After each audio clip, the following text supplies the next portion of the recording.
Great. Welcome everyone. My name is Juliet Chawson and I'm a Senior Climate Adaptation Planner.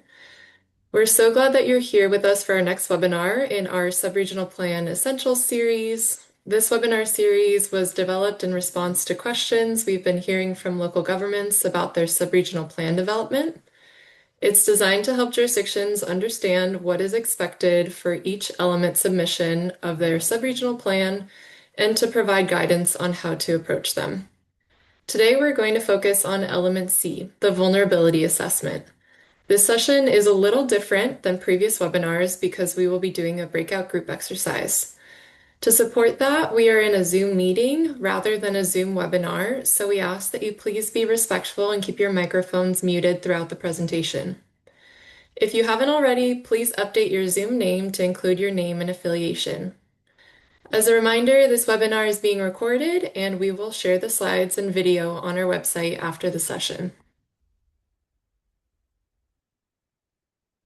We'd like to ask that you refrain from using the chat for questions. Instead, please submit any questions for the presenters in the Q&A, which you can access by clicking the little three dots that say More at the bottom of your screen and selecting the Q&A button.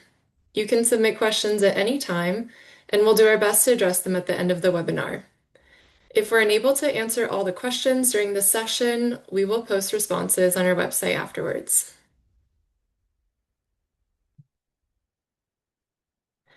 Now I want to introduce the team members you'll be hearing from today. I'm joined by Todd Hallenbeck, our GIS Specialist Lead, and Corey Copeland, our Data and Science Manager. And together we're part of the planning team at the San Francisco Bay Conservation and Development Commission, or BCDC for short. If you aren't yet familiar with BCDC, we're a state agency with planning and regulatory authority over the San Francisco Bay and its shoreline. Today's webinar will focus on Element C of the Regional Shoreline Adaptation Plan Guidelines, or RSAP Guidelines for short. First, we'll cover today's goals and do a quick refresher on the RSAP and Elements A and B. Next, we'll dive into Element C overall and C1, focusing on the exposure analysis. Then we'll walk through C2A, which covers priority areas, and we'll do a demo exercise to see how this works in practice. After that, we'll move into C2B through C2D, where we'll discuss how to assess and summarize vulnerability. We'll wrap up with key takeaways, and finally, if time allows, we'll open it up for discussion.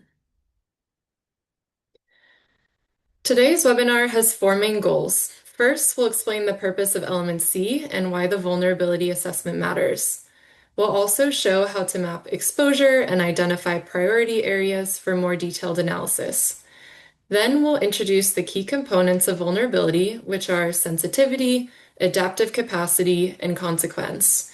And finally, we'll highlight timing, phasing, and trigger points to help guide adaptation decisions under uncertainty. By the end of the session, you'll have a clear sense of how these concepts fit into your planning work.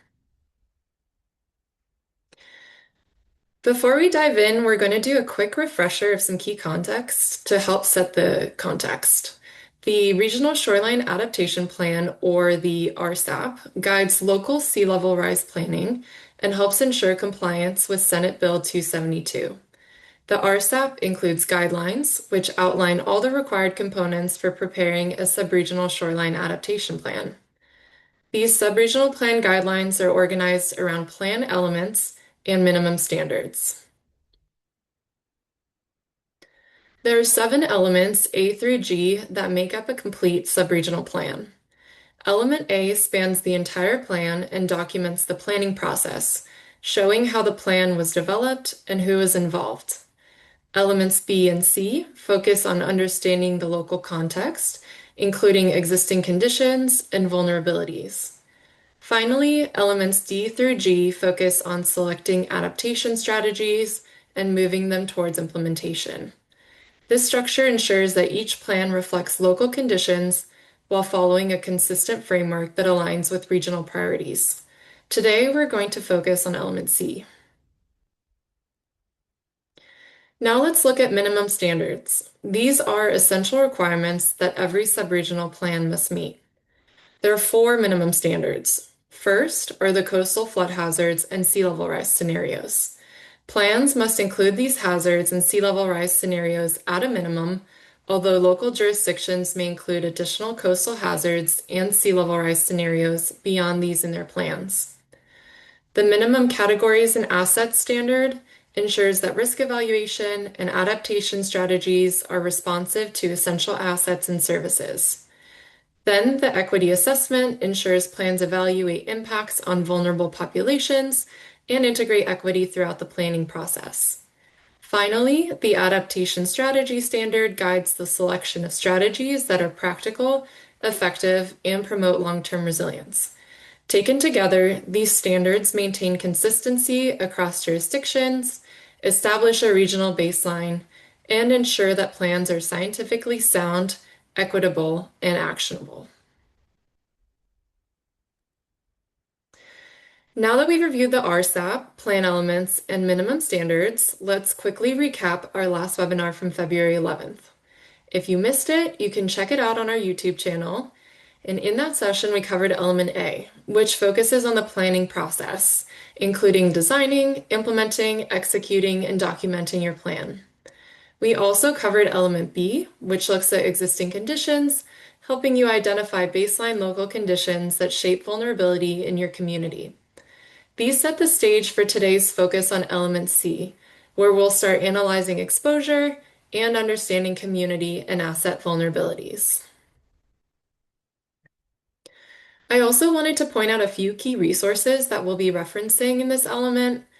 The RSAP Atlas is a regional mapping tool that includes about 65% of the data that you would need for a subregional plan. This will likely be one of the BCDC tools that you use the most in your subregional plan development. Additionally, the Bay Shoreline Flood Explorer is a mapping tool that can help you explore areas of shoreline flood risk, including shoreline overtopping, low-lying areas, and potential flood pathways. So together, these tools will support your exposure analysis and help inform planning decisions throughout Element C. Okay, so now we'll move into part one, where we'll focus on the overview of Element C, and we'll dive into C1, which is the exposure analysis. Overall, the intended outcome for Element C is a targeted summary of shoreline exposure and vulnerability that identifies high priority areas. This element is important because it creates a bridge between element B, which focuses on existing conditions, and element D, where you select adaptation strategies.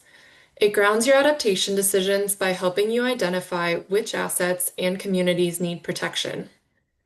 Resources for adaptation are often limited, so the vulnerability assessment helps you focus on those resources by identifying priority areas, understanding their level of vulnerability, and evaluating timelines for exposure so that you can determine when action is needed the most. Element C includes two main sections. First is C1, the exposure assessment, and second is C2, the vulnerability assessment for priority areas. There are also several minimum standard requirements woven throughout this element. The required coastal flood hazards and sea level rise scenarios must be used for both the exposure analysis and the vulnerability assessment in priority areas. All minimum categories and assets must undergo an exposure analysis under those required scenarios, and the associated components of the equity assessment standard must also be completed. So what does this look like in practice? Well, Element C essentially moves you through a series of steps. You start by looking at your exposure across your entire planning area, and from there you identify priority areas that warrant a more detailed vulnerability assessment. Next, you would assess vulnerability in those priority areas by looking at sensitivity, adaptive capacity, and consequence.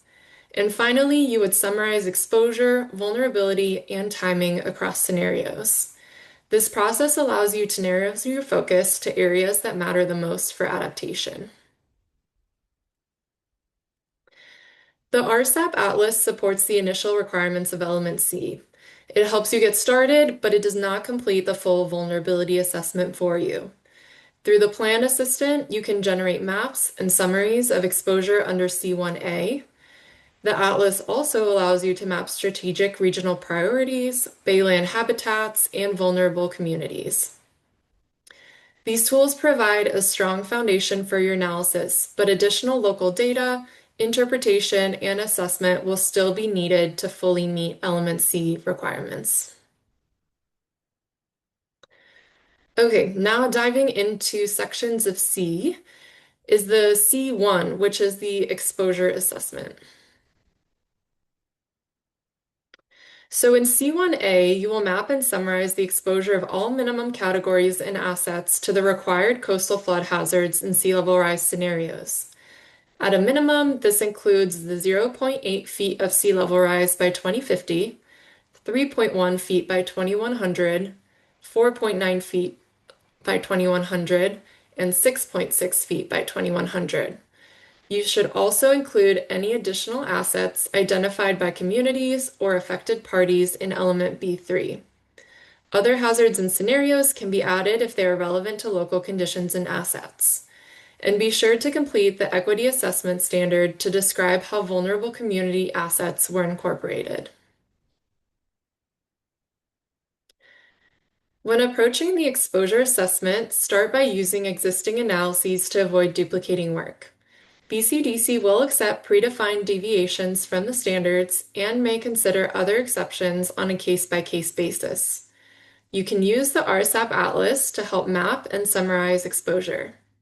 If appropriate, summaries can be generally done by asset category or geography rather than asset by asset. Finally, if you plan to use alternative or supplemental data, be sure to follow the BCDC approval process. You can find it on our web pages, and we've also linked it here in the slides, which will be available after the webinar. C1B focuses on assessing and describing the shoreline conditions and characteristics across your planning area to understand what influences flood risk. This may include identifying areas of overtopping, flood pathways, thresholds or tipping points, ad hoc flood management, hydraulically connected areas, and other conditions that could increase risk, such as low elevations, disconnected low-lying areas, subsidence, erosion, deterioration, or lack of maintenance. Local factors unique to your area should also be considered. To support this assessment, the Adapting to Rising Tides Flood Explorer is a really useful interactive tool. It helps you explore shoreline overtopping, low-lying areas, and potential flood pathways, providing context for your analysis. C1C focuses on describing the potential costs of damages, disruption, and losses that could occur in the absence of adaptation actions. Under SB 272, plans are required to include an economic analysis of, at a minimum, costs to critical public infrastructure and implementation strategies and projects. A basic economic impact analysis compares the potential costs of inaction, which we look at here in C1C, to the costs of adaptation in F2A, which we will get to in a later webinar.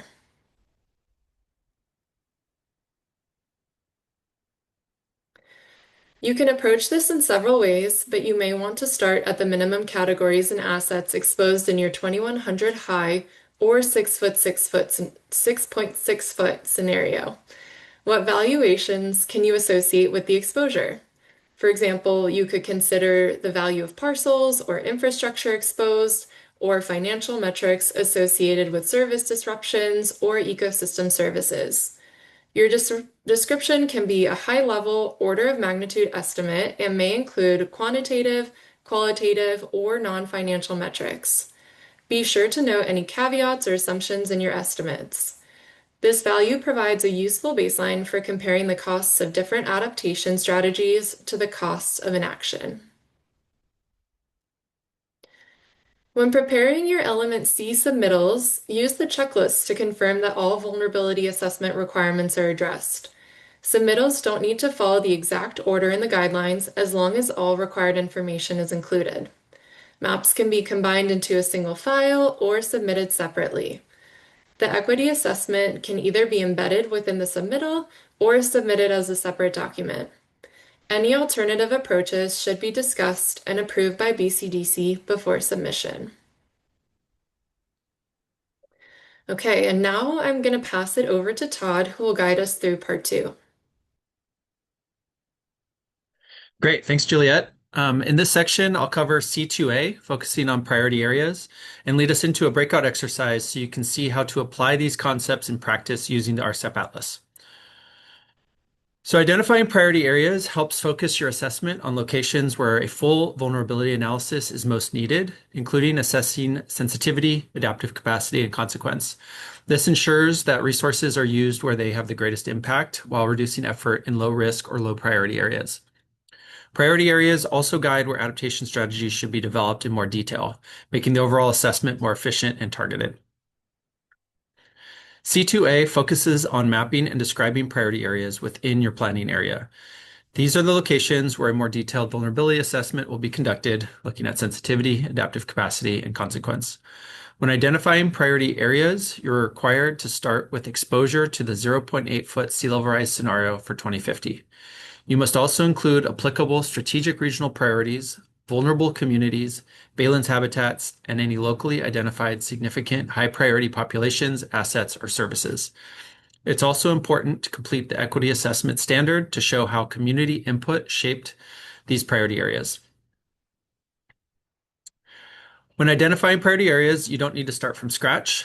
You can use existing plans and information collected in A4 on vulnerable communities, B2C on valence habitats, and C1A on hazard exposure.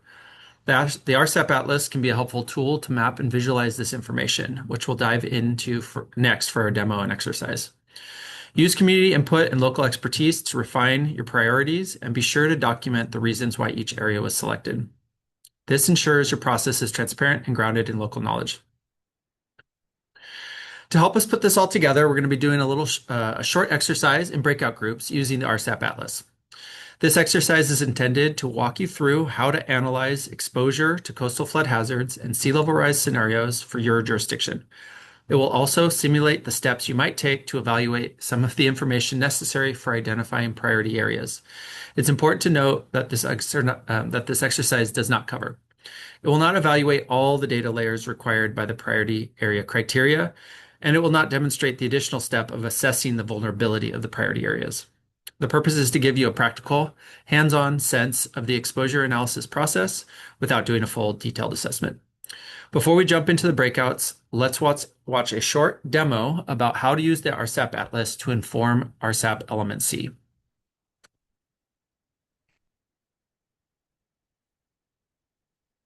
It is important to understand how flood risk affects shoreline communities and habitats. A vulnerability assessment evaluates how sea level rise could impact people, infrastructure, services, ecosystems, and land uses. The RSAP Element C requires local governments to do an exposure analysis, identify priority areas, assess vulnerability, and document the cost of inaction. The RSAP Atlas supports Element C through the Plan Assistant by providing asset exposure analysis. Using the Plan Assistant, you can access RSAP exposure analysis for each of the 4 required sea level rise scenarios. In this example, we'll be planning for the city of Richmond.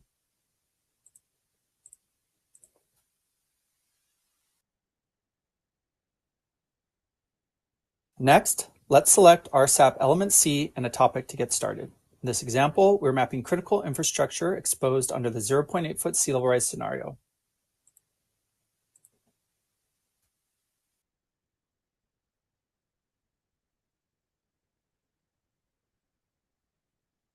Tables provide lists of assets that can be exported to help you describe exposed assets and understand strategic regional priorities. Maps can be used to visualize hazard layers and exposed critical infrastructure and services assets. You can turn on and off layers in the Layers tab.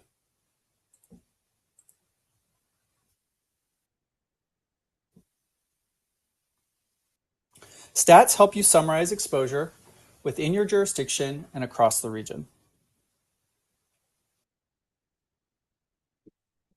For areas exposed to the coastal flood hazards and sea level rise scenarios, Additional criteria is applied to identify priority areas required in RSAP Element C2A, including exposure to the 0.8-foot sea level rise scenario, applicable strategic regional priorities, vulnerable communities, Baylands habitats, locally identified significant high priority populations, assets, and services. You can evaluate some of this additional criteria along with your exposure analysis using the Map Layers tool. The Atlas provides access to mapped strategic regional priorities. First, expand the strategic regional priorities in the layers list. Turn on the topic area map layer by clicking the checkbox to the left. Let's select transportation and transit. For the regional movement of people and goods, strategic regional priority, regionally significant transportation and transit includes ferry terminals, passenger stations and rail, highways, freight rail, exposed under the 6.6-foot sea level rise scenario, as well as seaports and airports designated as priority use areas in the San Francisco Bay Plan. The Atlas allows you to view data layers representing the criteria that must be applied when identifying priority areas. Only identified priority areas are then required to undergo vulnerability assessment, including sensitivity, adaptive capacity, and consequence, as specified in RSAP Element C2B. The RSAP Atlas does not directly assess vulnerability, but provides information to help you get started.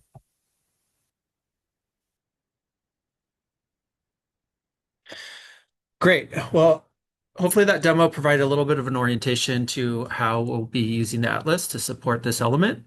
We're going to jump into these breakout groups for a short exercise. And before we do that, I want to provide the scenario that you'll be working through. In this exercise, you'll be a planner for your jurisdiction using the RSAP Atlas to support RSAP Element C, which focuses on the vulnerability assessment. During the exercise, you're going to generate summaries of exposure for the critical infrastructure and services topic area using the Plan Assistant tool. You'll also review map strategic regional priorities to help identify potential priority areas using the Map Layers tool.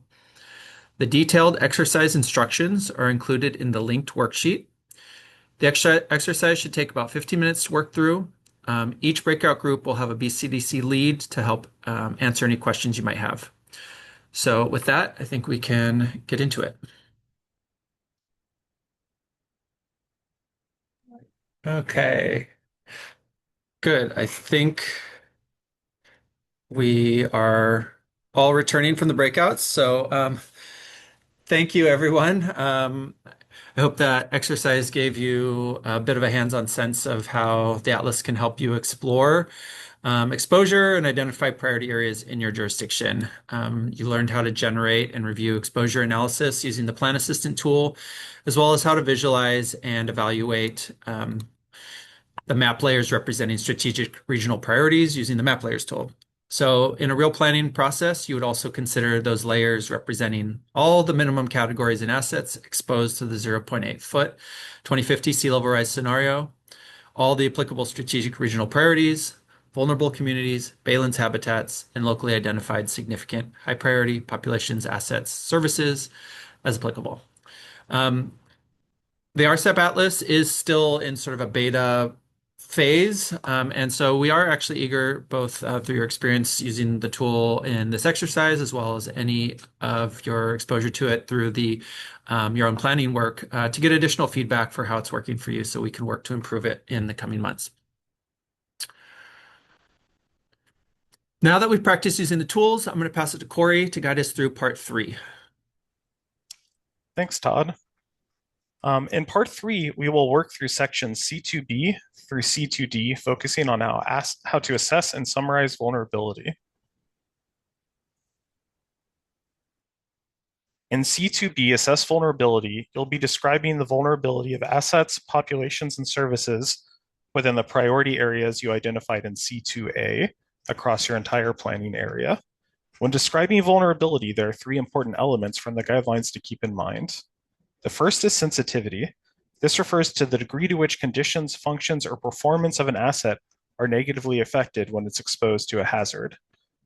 For example, a wetland may not be especially sensitive to temporary inundation from a storm surge, or may even benefit from it in some cases, but a hospital may be very sensitive to that. Next is adaptive capacity. This is the ability of an asset to adjust to exposure or to manage or cope with the consequences effectively. A walking trail may be cheaply moved, but a bridge landing may be extremely difficult to move, for example. Finally, consequence. This refers to the harm or disruption that could result from exposure. When a neighborhood floods, loss of life and property could be a consequence, but when a bike path floods, there may only be a temporary loss of service. Here are some ways to approach this section. You can use your own method to evaluate sensitivity, adaptive capacity, and consequence, if that fits better with your process. If it makes sense for your jurisdiction, you can start by summarizing vulnerability at the asset category level, looking at each category as a whole, rather than evaluating every individual asset. It can be helpful to link vulnerability to the cost of an action. You could capture consequences like lost transit time, disruption of power service, or loss of ecosystem services. Some analysis from C1C, that is the section on the potential costs and damages of an action, can also inform this part of C2B. You should also tap your planning team and local agencies for expertise on asset classes and their vulnerability. Consider taking into account planned maintenance, repairs, and projected construction, including future conditions that you identified in element B. And finally, remember that there's no single right way to conduct a vulnerability assessment, so you should use the approach that works best for your jurisdiction and gives you the clearest picture of risk. Now let's talk about breaking your area into smaller units. Trying to plan for everywhere all at once can be overwhelming. There is an optional planning tool that can make vulnerability assessments and adaptation planning more manageable. First, we have shoreline reaches. These are shoreline segments that are similar in conditions, which make them easier to evaluate. You can define these segments based on natural features, land uses, hydraulics, or priority assets. Next, we have neighborhoods or communities. Grouping your analysis by neighborhood or community can help highlight areas that may be affected by multiple vulnerabilities. This approach can be helpful for messaging, engagement, and communicating local impacts to your stakeholders. Remember, these are optional planning tools. Use them in whatever way works best for you. Now let's look at C2C. That's the section on summarizing vulnerability. In this step, you'll put together a summary of exposure and vulnerability across your planning area. This summary should cover the required coastal flood hazards and sea level rise scenarios, which are listed on this screen. Your summary should include the exposure and vulnerability of the priority areas you identified in C2A, as well as relevant shoreline flood risk conditions from C1B, the shoreline flood risk condition section. Be sure to clearly identify any applicable strategic regional priorities as a part of your summary. When approaching this step, include all assets that are exposed, even those that did not undergo a detailed vulnerability assessment. This ensures your summary captures the full spectrum of risk across your planning area. You can also consider summarizing vulnerability using general classification categories or ratings. One option would be using a matrix of sensitivity and adaptive capacity to summarize vulnerability, like the one shown on the screen. This approach can help organize your results and make them easier to communicate to your team and to stakeholders. Wrapping up section C is C2D, focused on timing and phasing. You'll summarize the anticipated timing of exposure for assets within each priority area. The goal is to identify when critical action will need to be taken to address vulnerabilities over time. Your timing should be based on the required coastal flood hazard and sea level rise scenarios that are listed above. In addition to timing, you should also identify appropriate triggers or decision points based on local conditions and risk. These triggers help determine when change in conditions prompt changes in vulnerability. So let's talk about those triggers or decision points. Sea level rise impacts are uncertain and depend on future decisions, which are impossible to predict. Triggers or decision points are indicators or moments where a choice must be made.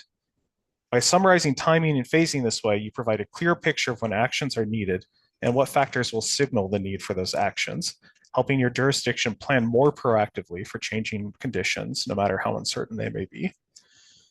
For example, a trigger might be when a certain section of the shoreline begins to overtop, or when a critical asset becomes exposed. Or it could be when a certain level of sea level rise has occurred. Triggers can be physical, like flooding, erosion, or social, such as changes in population, land use, political priorities, or new funding opportunities. Using triggers helps support short-term actions while keeping long-term options open and encourages flexible, phased, collaborative planning. When approaching timing and phasing, start by basing your decisions on your local conditions. Think about expected impacts and available opportunities. It can also be helpful to include a range of timing, acknowledging that timing may change as science and conditions evolve. Planning horizons, whether immediate, short-term, midterm, or long-term, are often organized around observed physical conditions. Consider using water levels, for example, which provide a consistent way to frame timing across your planning area. For short-term planning horizon, roughly 0 to 30 years, this might be when flooding begins to impact critical infrastructure. You should also consider the lifespans of infrastructure and development or other land uses. So for medium-term planning horizons, this could align with an end of an existing flood levee's effective lifespan. By summarizing timing and phasing, you provide a clear picture of when actions will be needed and what factors will signal the need for those actions. This helps your jurisdiction plan proactively, prioritize interventions, and connect to the findings from exposure, vulnerability, and risk conditions across Element C. With this, we have completed Element C, covering vulnerability assessments, summarizing exposure, and identifying timing and phasing for priority areas. I'm going to pass it back to Juliet, who will close us out. Thanks, Corey. Now that we've walked through Element C, let's highlight the takeaways from today's webinar. Here are the key takeaways from Element C. First, understanding exposure and vulnerability is the foundation for effective shoreline adaptation planning. Next, identifying priority areas helps focus detailed assessments where risks and consequences are highest. Additionally, tools like the RSAP Atlas can help you map, summarize, and communicate your findings clearly and efficiently. And finally, all assessments should be equitable and community informed, ensuring that planning reflects the needs and perspectives of the people and places most affected. In addition to the resources we presented in this webinar, BCDC has many other resources. We have resources on our website to help you advance your planning, and we have a tracker for you to understand the subregional plan progress in the region. Also, don't forget that each local government has a dedicated subregional liaison listed on our webpage. Please reach out to these liaisons with any questions related to your subregional plan. As we close out this webinar, we would appreciate if you could please take our feedback survey. We'd like to hear from you on how we can continue to improve the series. You can also register for our next webinar on April 29th, which will be a deep dive into the equity assessment. Please consider signing up for our newsletter to stay informed. We regularly share updates on resources and jurisdiction progress on these newsletters, so it's a great way for us to connect. You can also browse through our YouTube channel to watch any webinars you may have missed. Finally, thank you so much for joining us. We're now going to move into our Q&A portion of the webinar. This part of the webinar will not be included in the recording, but written answers to all questions will be posted on our website.